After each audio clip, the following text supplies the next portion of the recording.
Hello and welcome back to the show. I hope you enjoyed the episode last week. I shared a part of my story that I don't often share because it is hard to talk about, and I kind of keep it, locked up, which I'm learning maybe isn't the best, because when we share our story, not only do we heal, but we also become a lighthouse for others. And we are a voice for people who do not yet have a voice. So in the days after airing that episode, I got so much great feedback, so much gratitude, and most of all, it felt so good inside of my heart and my soul to be sharing my story, mostly because I can imagine what it might be like for someone to hear what it's like to come out the other side of abuse, what it's like to heal from abuse.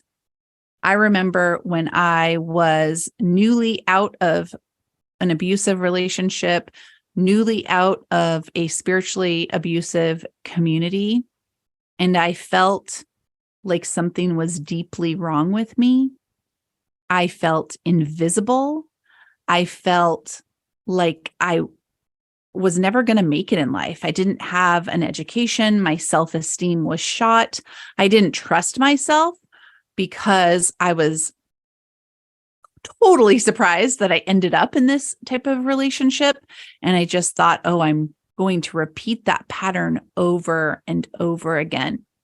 So if somebody had told me back then that, everything's going to be okay, you're going to have an amazing husband one day, you're going to have great kids one day, you're going to have a beautiful home, a great business, all the things, I don't know if I would have believed it.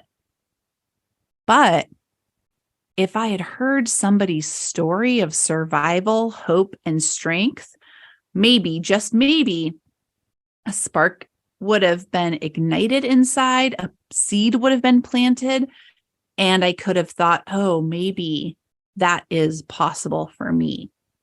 So that's what I want to be for others. This is the community I want to create. I am here to attract a community of sensitive women and men and non-binary folks, everyone in between, who have been through something intense in their life and they've come out the other side. And they have cool projects. They have this internal strength, this internal wisdom that you just want to be around. I want to attract these folks and also be a safe place for people who are just starting the healing journey, for people who are looking for that hope and that strength and that wisdom, people who are looking for healing modalities and tools and a community that will lift them up. So this episode is a little bit about the story of the podcast, where it came from, and where it's going. Welcome to Jasmine and Juniper, the podcast. On the show, we explore all the incredible tools I have gathered on my healing journey, from aromatherapy to finding your soul calling, and even starting a business that is perfectly aligned with your purpose. I am your host, Erin Fugate, wellness educator and success coach. Join me for your weekly dose of inspiration, personal development, and learning tools that may support you on your healing journey. Are you ready to be the leader of your destiny? Great. Let's dive into the show. We have to go back to pre-pandemic and even before that. I have always loved public speaking. And through my career with doTERRA essential oils, I've had the pleasure to speak on stages. I have even gone to Singapore and Hong Kong. And right before the pandemic, I got to speak to over 30,000 people at the doTERRA annual convention. And I came home from that convention and I thought, I want to do more of this. And I want to take it beyond my essential oil community. So I hired a coach to help me identify and craft my message and kind of start that path towards public speaking. And guess what happened? Well, first of all, I got pregnant with my second child. And second of all, 2020, the pandemic happened.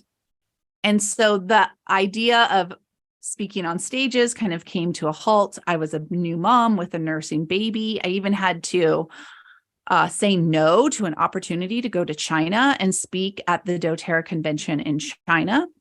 And so as I was working with my coach, and we kind of found ourselves in this place of like, well, a pandemic, she had this suggestion that I start a podcast. And the truth is, I have always wanted to have a podcast. I love podcasts. And when I would listen to Brene Brown or Oprah Winfrey or This American Life, it didn't matter. Any podcast I was listening to, I was loving it. And my next thought was, you need to do this. You should do this. It was this impression. It was this pushing, but I felt like I didn't know about the technology and what would I talk about and how do you even start a podcast? And so when my coach said, I think you should start a podcast because it's going to give you the opportunity to practice speaking and you'll really figure out what your message is, kind of through trial and error. And she gave me permission to do it messy, to do it without perfection, just record on my phone. Don't even worry about it. And I took that coaching assignment and I ran with it. If you've been listening for a long time, you know, at first, this was called the Vision-Led Leadership Podcast.